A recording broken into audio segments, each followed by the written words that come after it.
Yesterday, December 7th, 1941, a date which will live in infamy. Japan attacked Pearl Harbor on December 7th, 1941, pulling the United States openly into World War II.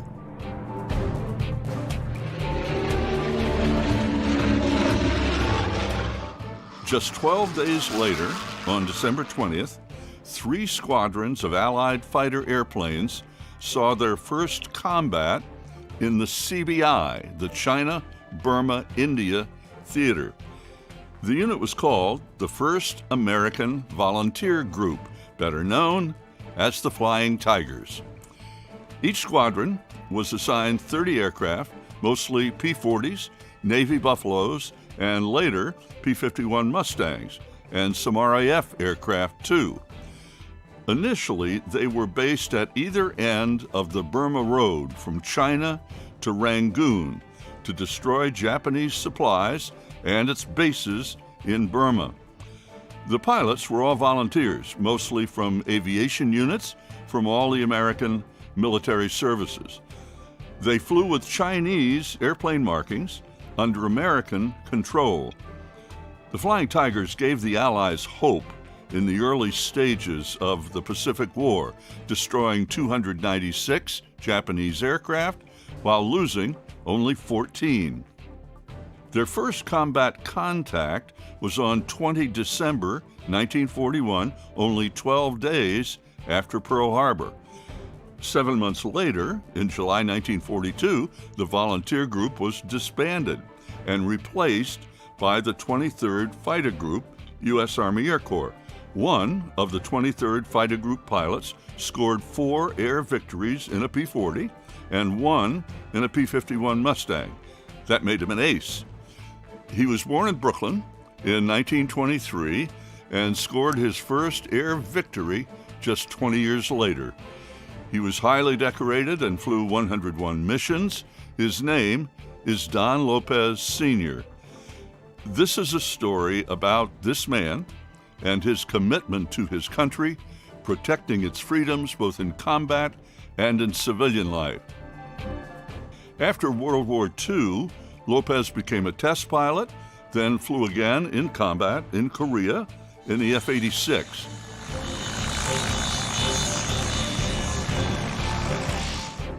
He earned a master's degree in aeronautical engineering, taught at the very young Air Force Academy, then worked on both the Apollo and Skylab programs. In 1972, he joined the National Air and Space Museum staff for 36 years, including many years as deputy director. An American patriot, retired Air Force Lieutenant Colonel Don Lopez Sr.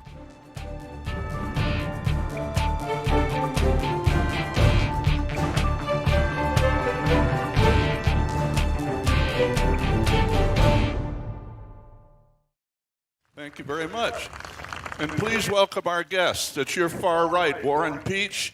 Then, we're switching. Bruce, here, Chris, you go. Bruce Eames, Chris Brown, right here from National Air and Space Museum.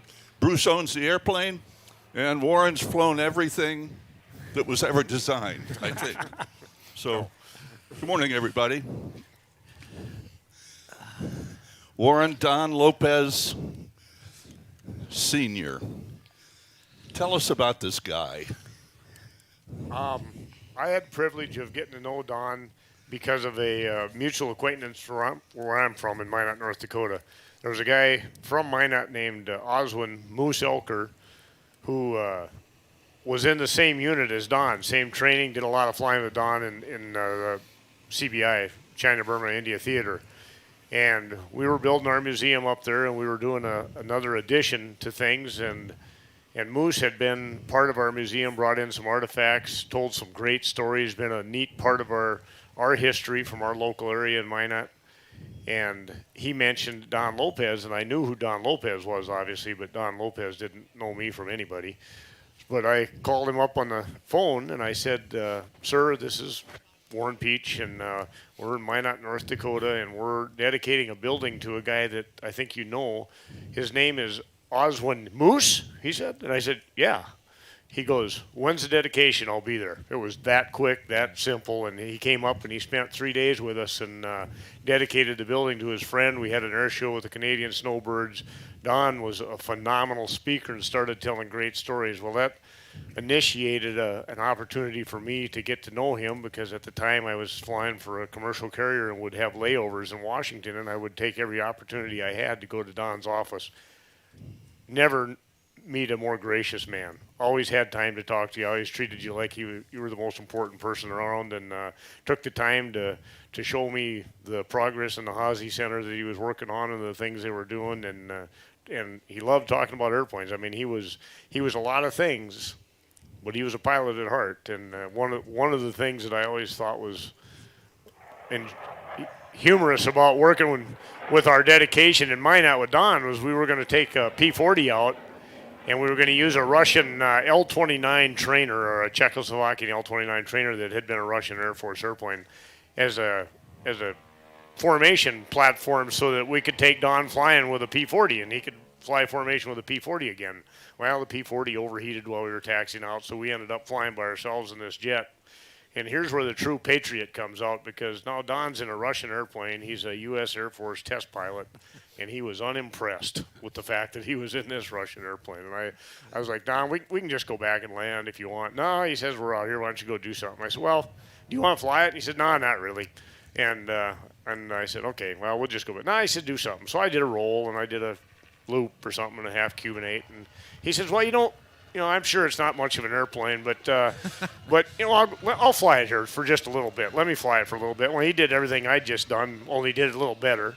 And pretty soon he is in the back. He goes, this thing, pretty nice airplane, flies pretty nice. And I think it was really hard for him to say that, but it was kind of fun. Anyway, that's how I got to know Don Lopez. When we looked just now on the screen and saw the pictures of him when he was flying in CBI, and he looked like he was 12 years old.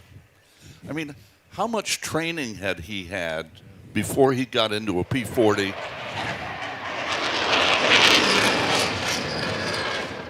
About that much. I don't know. Yeah, a lot less than that guy's had. Yeah, exactly. I don't think any of our kids had the advantage of the advanced training that the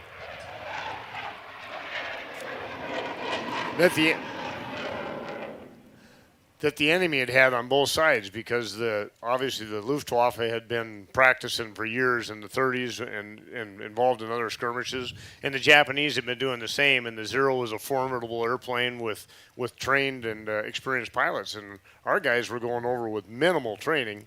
Yeah. And Chris just told the story that you said Don told you about.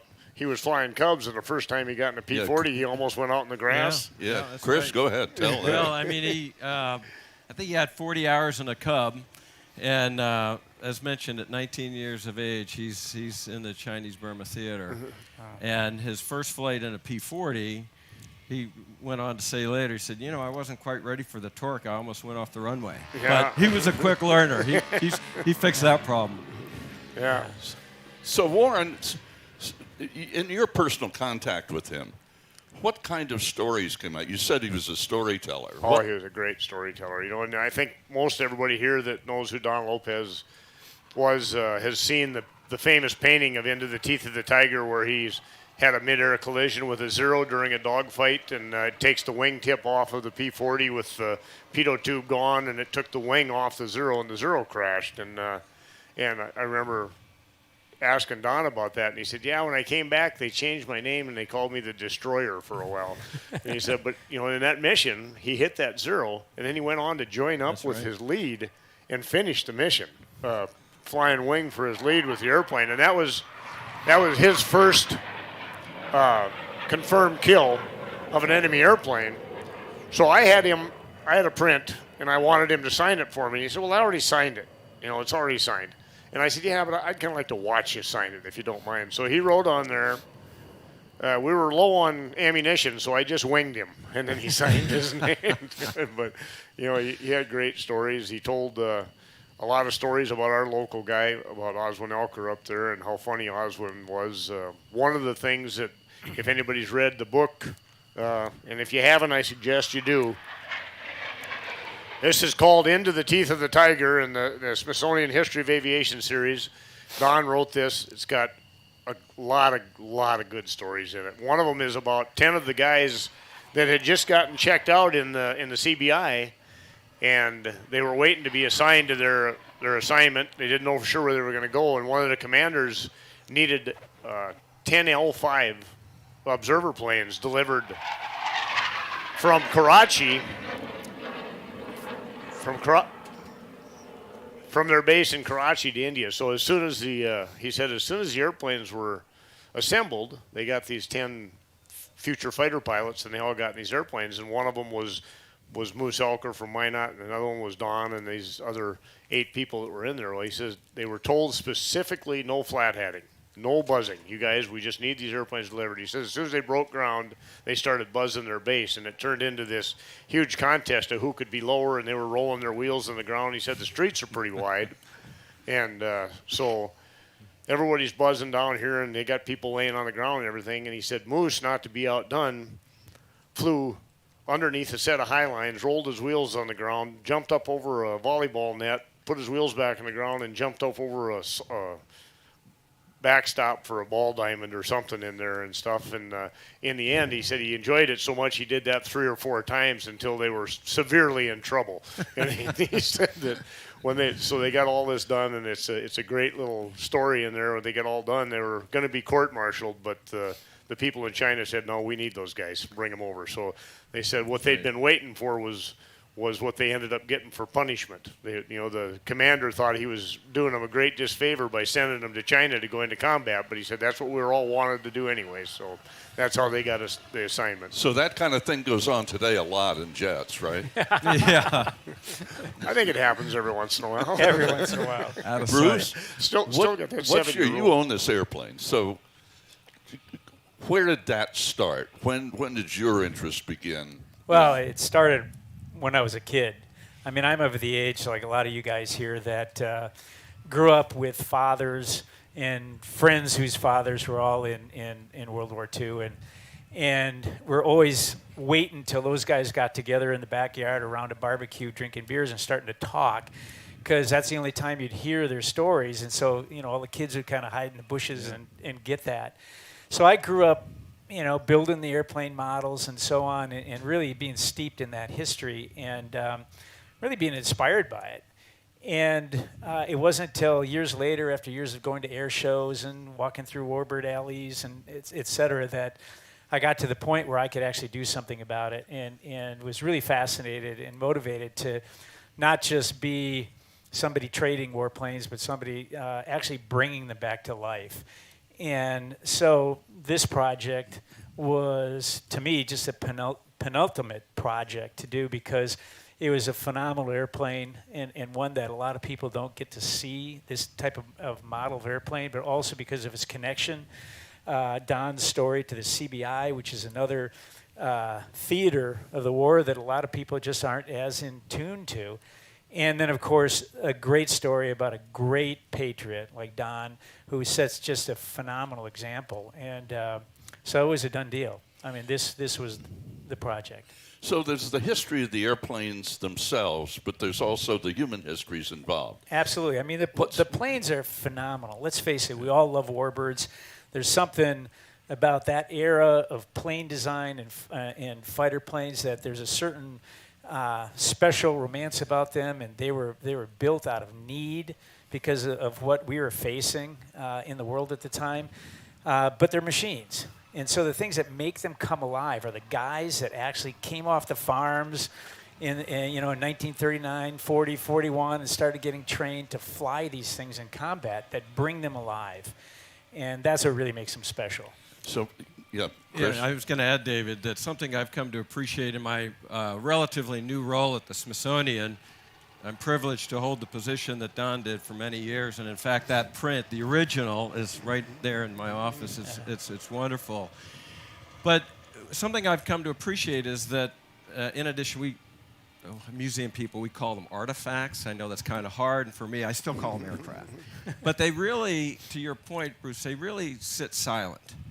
As beautiful and as impactful as they are, it's really the stories and the people behind them that bring it to life. And I think what you've done so well, is to allow the artifact, the aircraft, to tell the story of a great American and the contributions that he made at a pivotal time in our country's history. You know, Warren, you mentioned about, or one of you mentioned how little we know about China-Burma-India and what that means and what the theater was. Talk a little bit about CBI and what happened there and why it was so important just 10 or 12 days after Pearl Harbor. Well, I think there's so many things involved in that story. You know, Don is a representative for a group of people who were fighting a war isolated from the rest of the world, but they were very involved in that war. And Don is obviously, you know, like I said, he was a representative for a lot of people in a lot of different facets. The guys driving the trucks, the guys fighting the ground war, and the people there. They weren't getting supplies. They weren't getting support. They didn't have very much oversight. They certainly weren't being criticized for how well shaven they were every day, I'm sure, but they also didn't have enough bullets and gas to fight the war. And so they were given minimal tools to do a maximum job. And I think they really came to do exactly what they would. I mean, it was a Herculean effort just to get fuel from India to China over the hump. Look how many, think about how many airplanes were lost and people lost just to get the supplies across there, and huge sacrifice in the Chinese population. Every time the Japanese would have some sort of defeat, they would take it out on the Chinese population. And you know, it's something that I think in today's politics we maybe forget that just a few decades ago we were working hand in hand with these people. They were out with their bare hands patching bomb craters and runways so that our airplanes could land to fight that war. And the CBI was, I think, an extremely brutal campaign for a lot of people. Not only in the fighting, but just the living conditions. When you think about the jungle and the disease and the poisonous snakes and what you had to go through to get through that country, it was really something. And yet these young guys, they found a way to have humor in it and to keep their spirits up and to be what a 19, 20-year-old young man or woman is they're going to have fun no matter what. They're going to have some fun someplace, but it had to be a terrible experience in their life to be losing friends on a daily basis and these things, and it gets back to talking about this airplane and the stories. I mean, this airplane is, I kind of look at it as a whole group of different passions colliding, and I've been very fortunately involved in aviation for most of my life, and there was that first couple months where I wasn't, but after that it was all pretty good. But you've got the crew from AirCorps who put their heart and soul into making this airplane what it is, and you got Bruce who now they're the guys who restored the airplane. Exactly. Yeah, AirCorps Aviation. Right, so identify the guys, would you? They're sitting right there. To the left of me here is Eric Hocuff, and then Eric Trueblood. Chuck Cravens is a historian, and there's more AirCorps guys over here. And I mean, it's a big crew, and they do a phenomenal job on these airplanes. Right. Yeah. And again, and not just in the workmanship, but in the story. They focus. That's why they've got a full-time historian. Yeah. That really helps dig into the stories behind these planes. Bruce and I got to go to their shop when Don Lopez Jr. and his daughter came and visited the airplane, and to see that moment in time, I wish they could be here. They're obviously, Don Lopez Jr. is a very busy man and a professor and stuff, but it was really a neat thing to have them sit in the airplane where his father and grandfather and be able to look at the radio dials, the same things, and try to envision what their father was doing when he was 20 years old. Yeah. Well, interesting about comparing the aircraft, the metal and all, with the human story. The guys came to me this morning and said, concentrate on Don and the personal stories about the human beings. yes, we did a good job with the airplane, but let's tell the stories about the guys. And for restorers to say that is really phenomenal. Thank you all for doing that. That was great. When Don flew one of these airplanes with his first 4 air victories, right? Correct. What would it have been like to all of a sudden to be given a Mustang after flying this airplane?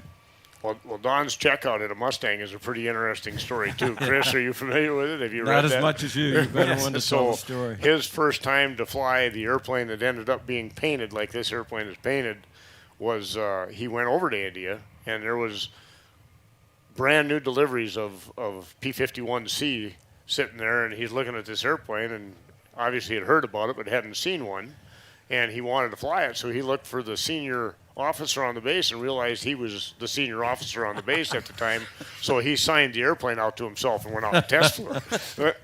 And apparently the test flight didn't go as well as he'd hoped, because I believe the deal was he got it in a spin, or something happened, and he scared himself in the airplane pretty bad. But he got it recovered and got it back down again, and that airplane ended up being delivered to China and assigned to him, and so he ended up flying the airplane in combat. Yeah, so the checkout was not what you would call a controlled environment. I don't think. Chris? So as you know, his third airframe was Lope's Hope third. Yeah. He had 2 airframes, P-40s, that he flew. And he was a very witty, funny guy, the way he would tell a story, almost, and had like the Yogi Berra kind of delivery. But he made a point of saying, yeah, both of those P-40s were shot down, but I wasn't in them.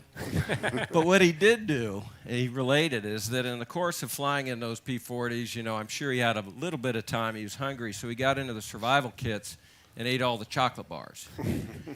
Well, fast forward, the next pilot is in the airframe, gets shot down, and goes to look for chocolate bars, and they're not there. And Don said that he gave him a lot of grief later for eating those chocolate bars. What is, Chris, Smithsonian, what is its role when it comes to telling these stories?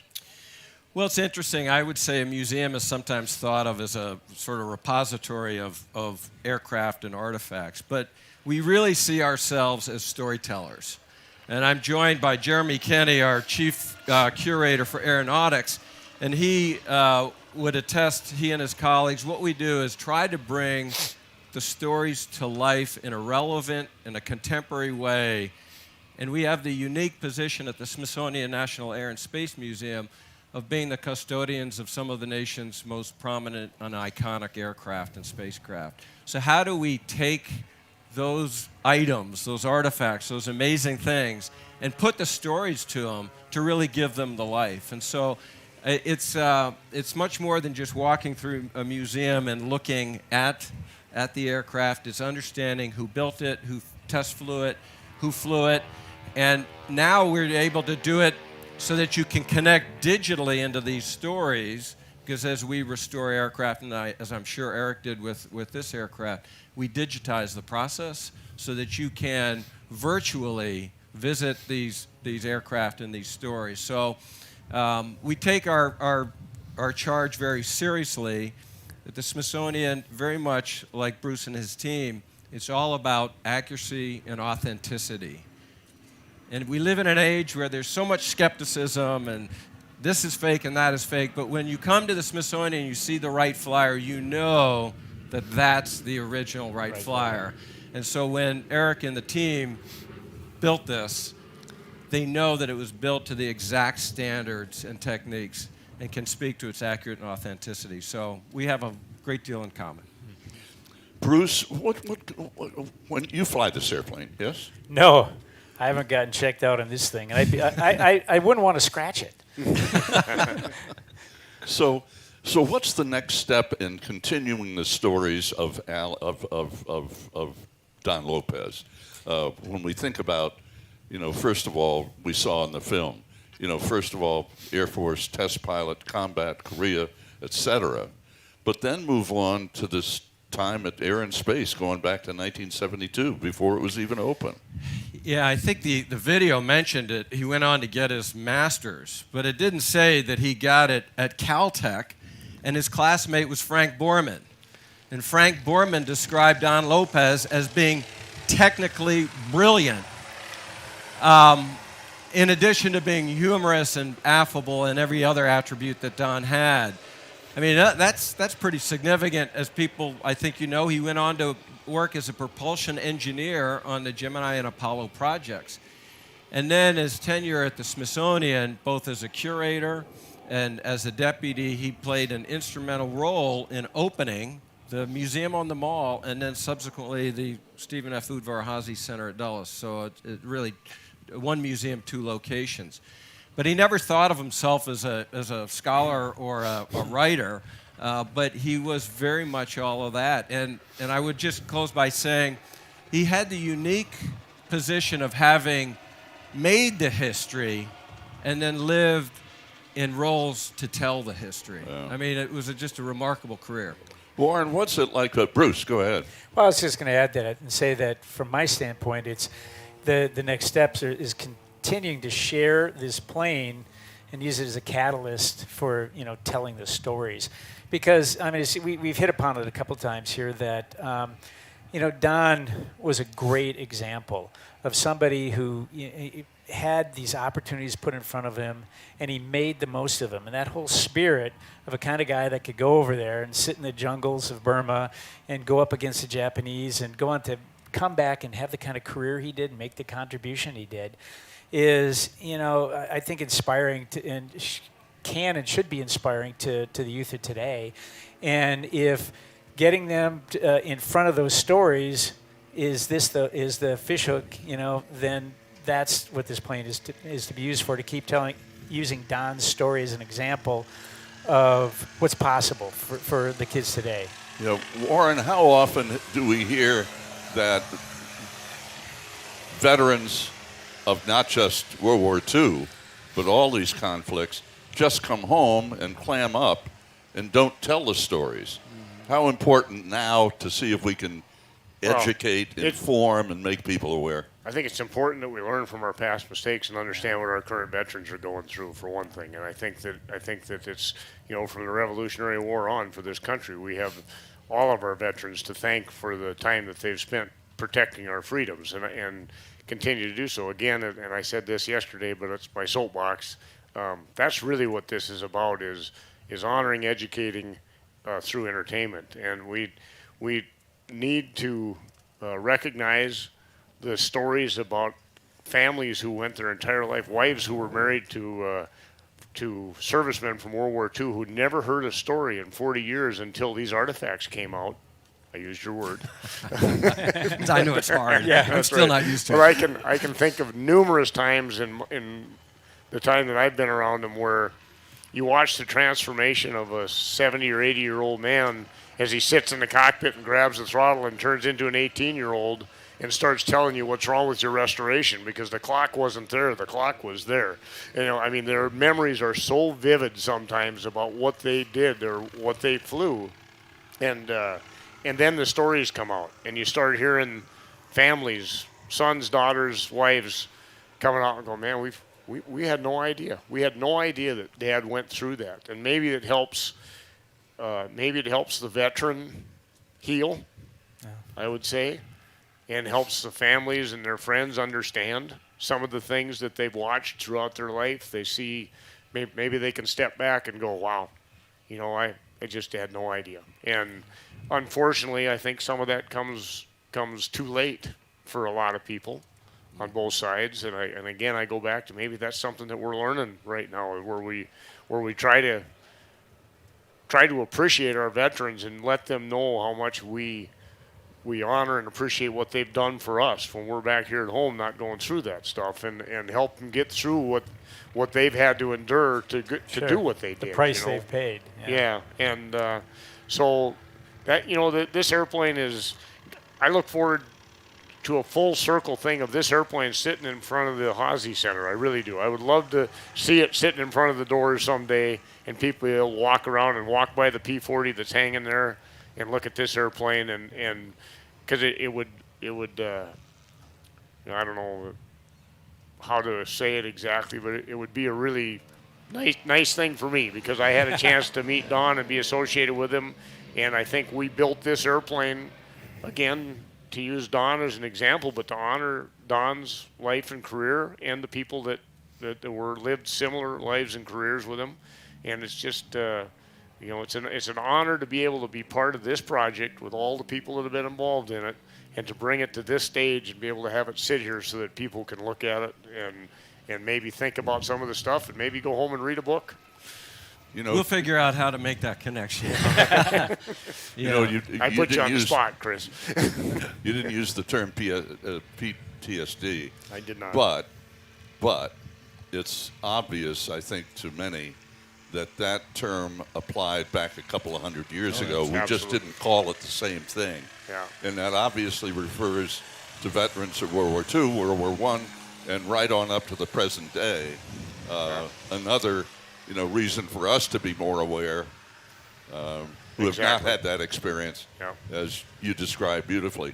One thing, talking here with Chris, what we didn't say in the introduction, Chris, the backseater in the Tomcat, has over 300 carrier landings. He's an aviator in the F-14 Tomcat. How much does that experience of yours, of those hours in the Tomcat, affect your ability to make what you do relevant at the Smithsonian? I think it's huge. I mean, it allows me to appreciate at some level the history and what's involved behind the flying and the I would say the intensity. Yeah. I would say because you can relate to how intense those machines were when they were operating. Well, a buddy of mine that I flew with, he has a T-28, and we've been scheming, trying to figure out how can we get an F-14 out here to Oshkosh. And I don't know that that's quite possible because they've been going to the desert and getting destroyed because of the few that remain are in Iranian hands. But I would just also, if I could, David, add, at the Smithsonian, we don't, by virtue of the nature of the collection, we don't have aircraft outside. Everything is inside. It's not flyable, obviously. It's obviously key and important part of the history and the storytelling. But what I think really the service, and I'll call it service, Bruce and Warren and the team that you and other colleagues here at Oshkosh do, is bring to life so that we can hear, we can see these things fly and give it a living history. So it's a great relationship, and just personally want to thank you, Bruce, for making this possible. Oh, thank you. It's a privilege. Yeah. And to AirVentrue for making it happen, too. Yeah. So, Bruce, what's your project now besides... Because I know you're not going to sit on F-14, No. I think, right? You hope. No, we've got, working with AirCorps, we are well along in the restoration of a P-47 Thunderbolt that got pulled off the side of a mountain in Papua New Guinea that was shot down during the war in the South Pacific. And so that'll be the next project that's going to be coming out here in the next couple of years, and hopefully will be on this platform. So. Warren, what's it mean to you to fly this airplane? Well, first off, with all the memories. I want to say this is a great platform to put people on the spot. It's going to be done in a couple of years now, and you're going to let us come to the... Absolutely. We're good. It's really hard for me to describe, and I hate to repeat stuff that I said yesterday, but it's kind of a common deal. I painted a picture of a Mustang in a wall in my bedroom when I was 10, and I started dreaming. And, to be involved with the people, the restoration, and then I test flew the airplane, and all these guys had to stand there biting their fingernails going, man, I hope he don't screw up. I hope he don't. And I was doing the same thing. But to go out there, obviously when you get in that position, you're all done thinking about anything except flying the airplane. That your job is to fly an airplane, and it becomes just an airplane, a beautiful, good performing airplane. But you can't spend too much time just reminiscing until you get comfortable in the airplane. When I picked the Spitfire up in 2015, I had read Battle of Britain books my whole life. I had heroes from that. It was such a conflict that was so black and white, so good and bad and everything else. And the airplane was a 74 mission vet. And I went through the same thing. I got comfortable in the airplane for a couple of flights, and then I headed cross country in it. And I had a chance to sit there and reflect on the fact that there was Polish kids that flew this airplane that were chased out of their home country, and they sat in that seat, and this airplane hung onto that stick and looked over that nose. And I thought about and it was transferred to the Free French and flew over Normandy Beach during the invasion. And you can't help but occasionally sit there and think, you know, what feelings went through this cockpit from different people as they sat in here. How much fear, how much pride, how much anger, how much everything that went with that when they were sitting in this airplane, you know. And the airplanes were built for a gruesome task. I mean, they were built to be killing machines. But they're so beautiful when you look at them. You know, sometimes you kind of got to overlook that too, and think about the fact that they were coming out of an era of phenomenal progress in the world, but especially in aviation. You know, the era from 1929 to 1939 saw so much change in airplanes, but there's still the artistic eye in the design. When you look at a P-51 or a Spitfire or a P-40, and you look at the things that they did to make them pretty, even though they were building the fighter, they were still building pretty airplanes. And you know, that's kind of, I guess, some of the stuff when I'm sitting in the cockpit and have a time to reflect on it. I think about that and hope the oil pressure stays where it's supposed to. Speaking of practical evolution of airplanes, I'm just curious. I'm sure there's a couple of people in the audience. So you've got a lot of hours in a P-51D. How do you compare flying a P-51C to a P-51D? Well, I don't have near as much time in this airplane as I do. This is a much slicker airplane. It's faster due to the Razorback. The reason for the change was obvious. You can't see out of this airplane. And the British made a modification called the Malcolm Hood that helped that some, and then North American went on to do some mods on the airplane and included the bubble canopy, which I think you see all the way into the modern fighters today to give that 360-degree field of view so that you can keep track of what's going on in the arena of the fight in there. This airplane's not good for that. But it's a really, really nice flying airplane. If you're not worried about getting shot down and having somebody behind you, it's perfect. You know? Bruce, what's Don's legacy? Don Lopez. Well, I think I touched upon a little earlier that his legacy is an example of you know, if we approach our problems from looking at them from the standpoint of viewing them as opportunities. Here's a guy, where he came from, what he did with it, and the career that he made and the contribution he made. We see that in so many of these vets that went on, came out of you know, prior to the war. You know, really, I mean, these guys came out of the Depression and so on, and came back to this country after the war and made this country. And they just went ahead and created something. And Don is a prime example of that. And that, I think, is his legacy, and one that I think that we can all take heart in and take inspiration from. Yeah. And Chris, how much responsibility does that put on your back as deputy director of Smithsonian to make a lot of these things happen? Well, I would not in a moment try to compare myself to Don. I think he had a remarkable life, a remarkable person, but in a humble way will try to carry on that tradition, a tradition of excellence, hard work, and he really was quite humorous. I mean, even in spite of it all, he never lost his perspective and his grounding. And we were talking earlier about, you know, gas or lack of in the CBI, and I remember he was asked a question. He said, by General Daly, actually, he said, how did you get around? How did you navigate? And there's a long pause, and Don kind of tilted his head and thought, and he said, come to think of it, I don't know how we got to where we needed to go. But he would give you that sense of, it would be a little bit misleading because he was very polished and very accomplished at what he did. As I said, he went on to become an engineer with a Apollo program.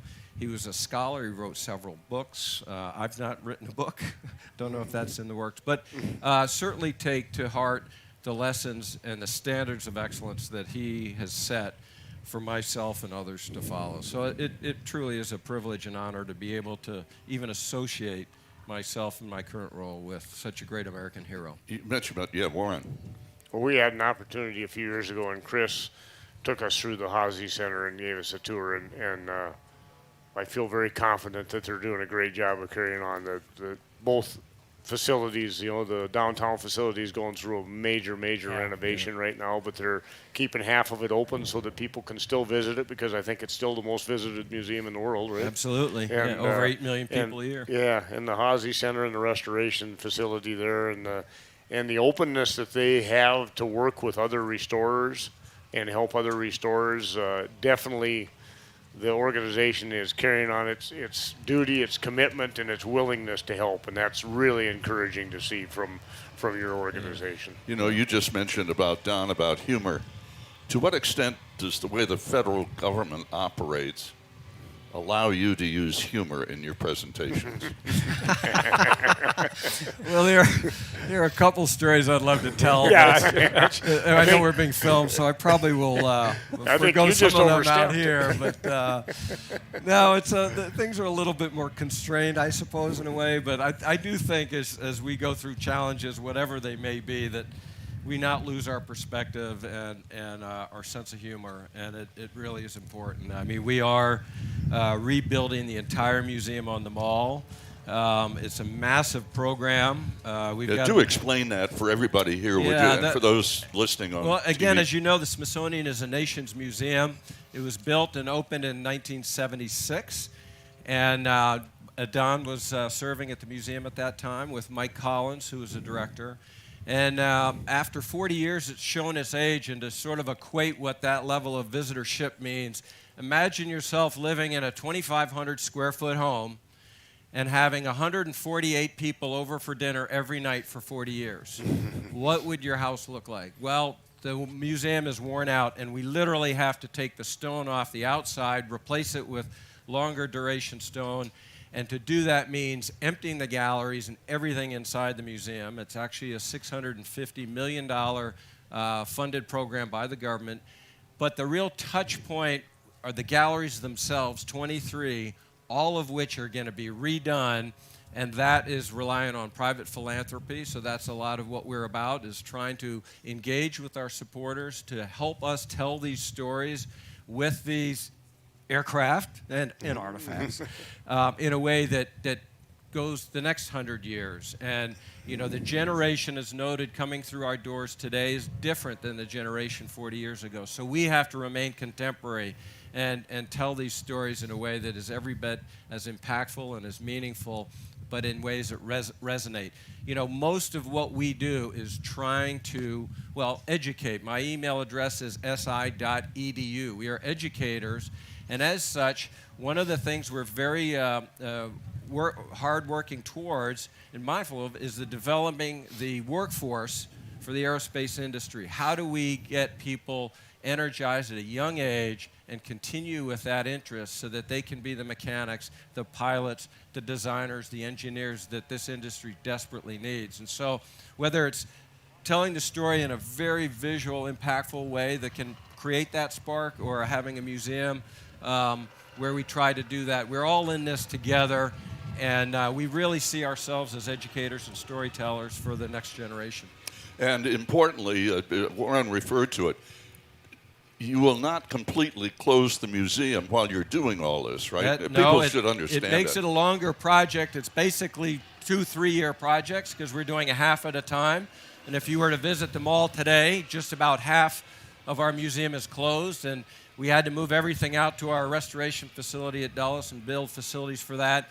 And I don't need to tell this crowd, but our artifacts are not flat paintings typically. They're very large aircraft, and so we have to disassemble these aircraft and take them to our facilities at Dulles, where they'll undergo additional restoration, and most of them be reintroduced back into the galleries as we reopen. But at any time, we'll always have the Spirit of St. Louis, the Wright Flyer, on display. So we would certainly encourage you to come by. We will remain open.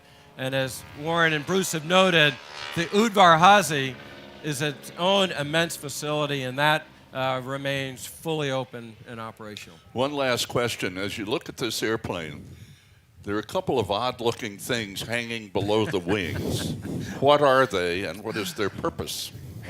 Is there anybody here that doesn't recognize a keg of beer?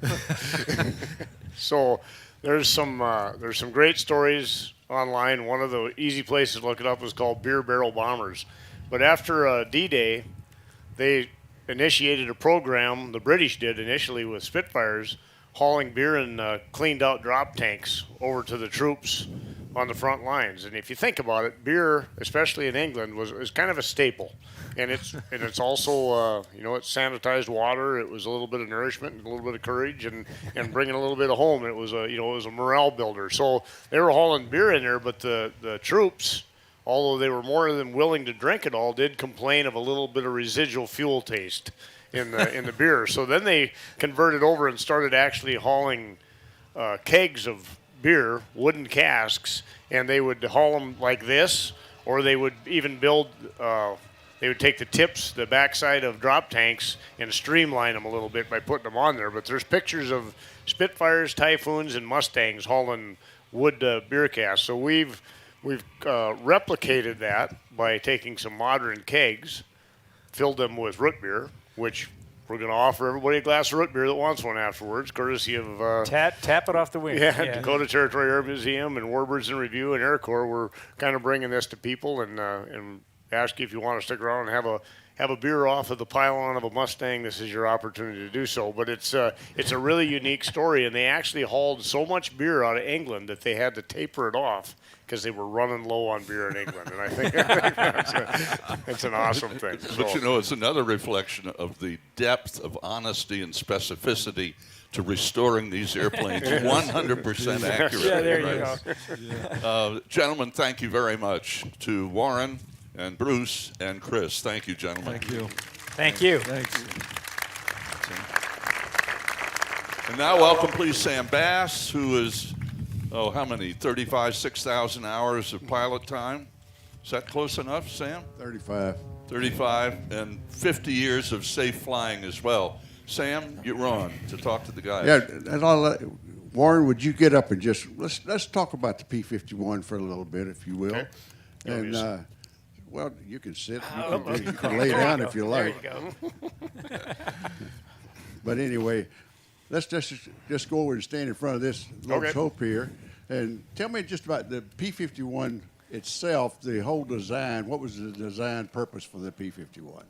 Again, the British government are the ones that came to North America and asked for an airplane to be designed. I believe the U.S. government initially came and asked them to build airplanes under contract. And I'd love to have these guys jump in here if I'm saying something wrong, but they wanted to build, the government wanted North American to build P-40s under license. And North American said, I think we can do something quicker and better. And the British government contract with North America, and they drew something up on a napkin and were able to fly the airplane within 120 days, which was remarkable.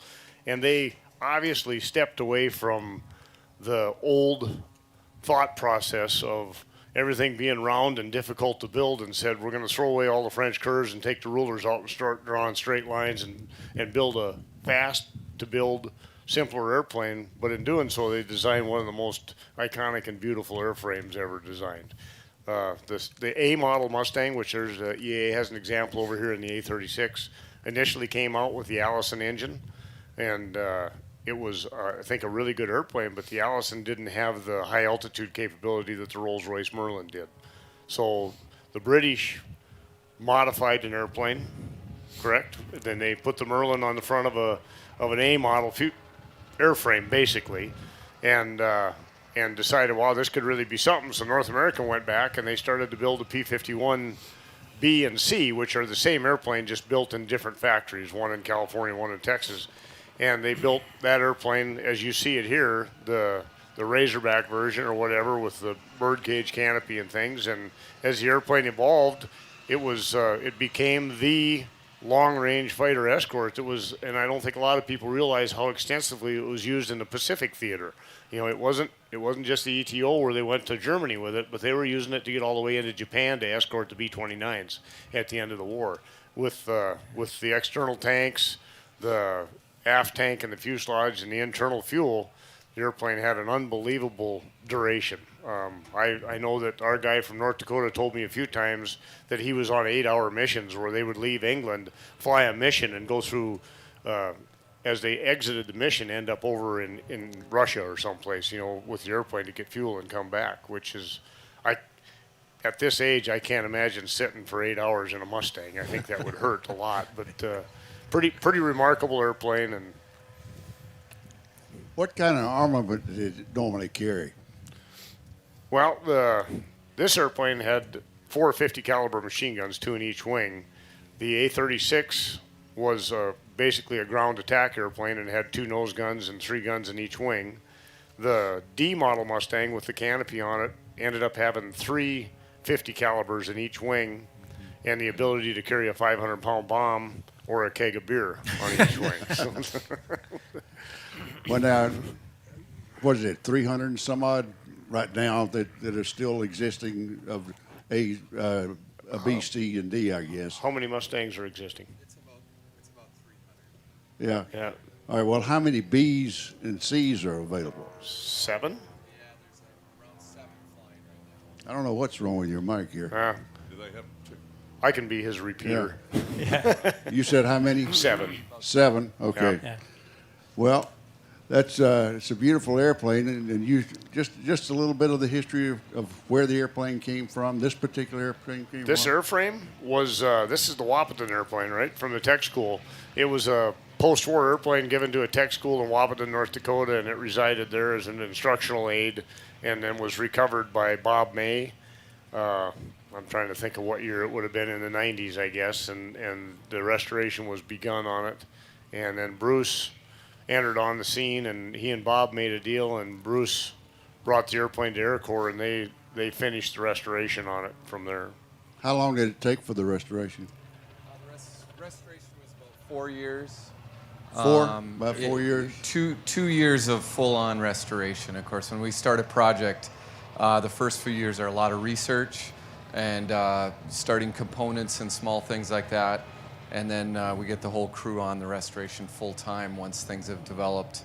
And so, yep. What years would Don Lopez been flying this airplane? 43, huh? Yeah. 43, 44, Yeah. I think was when he was over there, yeah. Sam? Yes, sir. I wonder about parts. To what extent do you have to re-engineer a lot of assemblies, parts, or whatever in the airplane, since they're not available? Right, yeah, we have that question a lot. You don't just call up North American or look in the Aviall catalog for your parts.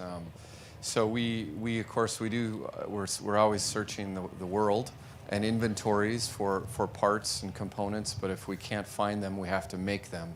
We're very fortunate where we have the North American drawings and a lot of engineering data, and we're continually on that search for more information to make we don't re-engineer components, but we remanufacture components to the original specifications, and we're always very careful about making things. At your young age, how did you get started in restoring aircraft? Well, I was just speaking to someone earlier. This is my 25th year at Oshkosh AirVentrue.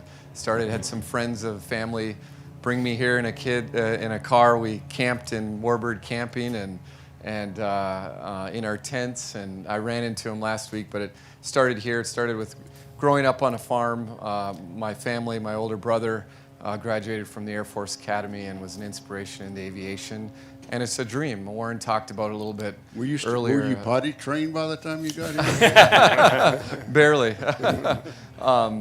Yeah, just absolute passion for aviation, passion for airplanes. When you have an interest in aircraft, there's always a center point around World War II because of so much happening at that point. And then you start to learn the stories of World War II and you bring them together. So just a lot of passion. I'm living my dream job, right? So it's pretty exciting, but a lot starts here. All right, are you able to talk about your recent find of drawings?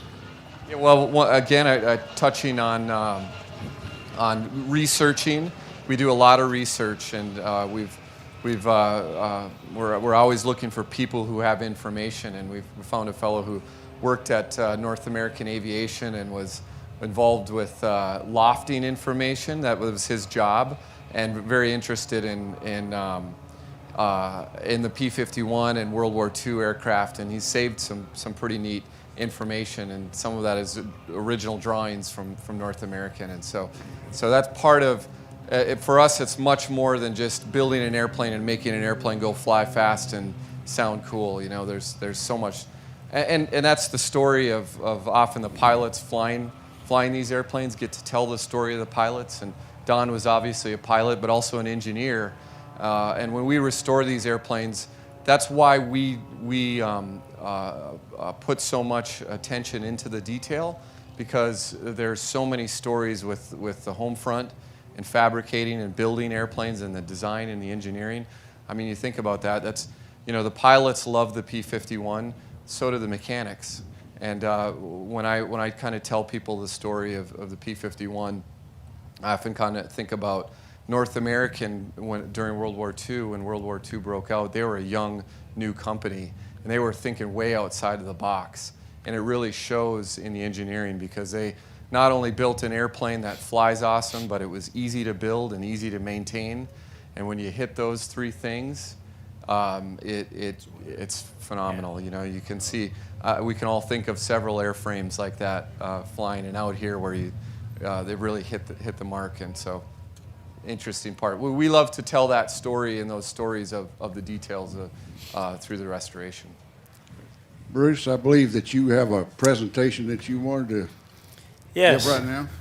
Yes, I do. It gives me actually a great honor to share with Chris and the Smithsonian a very talented aviation illustrator. Who's Chad? Chad, is he here? Did a rendition of Lope's Hope Right here. flying over. Chad, where are you? Ah, there you are. Flying over the China-Burma. Wow. And we'd love to have you guys have that, and hopefully it'll hang in a place of honor. Wow. Well, thank you, Bruce. As a deputy director, I don't usually have the occasion of approving directly accession of artifacts into our collection, but I will certainly take this opportunity to add this to the nation's collection in honor of Don Lopez and the work you've done to commemorate his great service. Thank you so much. Bruce. Thank you. Thanks. It's great. And we'd also like to leave one of these for the wonderful Warbirds of America group, and see if they still got any space on their wall in there. I'm sure they'll find space. Good. Thank you much. It's great. Thank you. Thank you very much for coming, folks.